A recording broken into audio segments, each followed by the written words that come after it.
आज यकीन हो गया मुझे कि आप मुझसे मोहब्बत नहीं करती है। इस घर में रहने का फायदा ही नहीं है। अब तो जा रहा हूँ आपको छोड़ के। अगर तुम्हारे घर वालों ने जबरदस्ती तुम्हारी शादी किसी और से कराने की कोशिश की ना, इस दुनिया को आग लगा दूंगा। तुम सिर्फ मेरी हो। इसके अलावा किसी से शादी नहीं करूंगी। ये हक है इस रिश्ते का। तो उसे भी कहो ना अपना हक अदा करे, चौखट पर अपना सर रखे और कहे तुम्हारे खत्म पापा नहीं हो सकता। लाख दुश्मनियों के बाद भी ये रिश्ता मेरे साथ रहा है और मरते दम तक रहेगा। और अब जबकि कबीर मुझसे मोहब्बत कर... तुम ये सब जानती थी और तुमने मुझे नहीं बताया। क्या बताती तुम? तुम्हें परेशान नहीं करना चाहती थी। वो परेशानी अब गले का तौक बन गई है। अब भी छुपाओ मुझसे। एक बात सबके सामने हो। और अगर वो यहाँ आ गया तो जिंदा वापस नहीं जाएगा। फिर तो कबीर अब मिन्हा से ही शादी करेगा। ये नाम नेहाद मोहब्बत आज आंसुओं के जरिए दिल से निकल जाए तो अच्छा। अगर अफसोस तुम्हारे चीखने पे, तुम्हारे बुलाने पे वो फिर भी नहीं आना चाहे, तुम्हें वहां नहीं जाना चाहिए था रिया। रिया ने बस कबीर से बात करनी थी। क्या बात? मुझे क्या पता। कबीर ने रिया को फराज के फार्म हाउस से बचाया था और कबीर को लगने वाली गोली रिया ने खाई थी। तो बस रह गई होगी कोई बात। सिर्फ मेरी हो। रिश्ता लाओ ना प्लीज।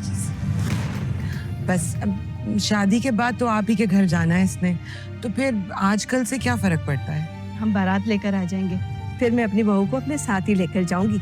ये मेरी अंगूठी है, अगर आप कहें तो माज ये अंगूठी रिया को पहना दें। इस तरह धमका रही हो क्या?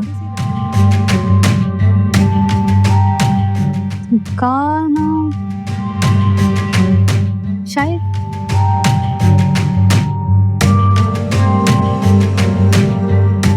तुम्हारी दोस्त आग से खेल रही है। मैं नहीं चाहती कि अस्मा अब्बा को एक और मौका मिले कि मेरी आंखों के सामने तुम्हें गोली मार कर तुम्हारी जान ले ले। प्लीज जाओ यहाँ। कुछ नहीं कर सकती वो। मैं आ गया ना तुमसे मिलने, बिना किसी डर के।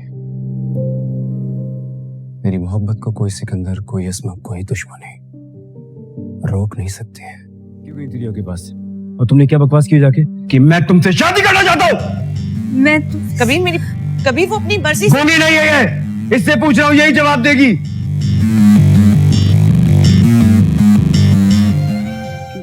तुम एक बार मेरा हाथ तो थामो, मेरा साथ तो दो।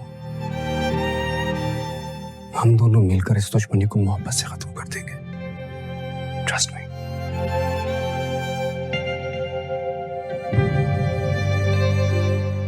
देखो मैं तुम्हारे घर आ गया।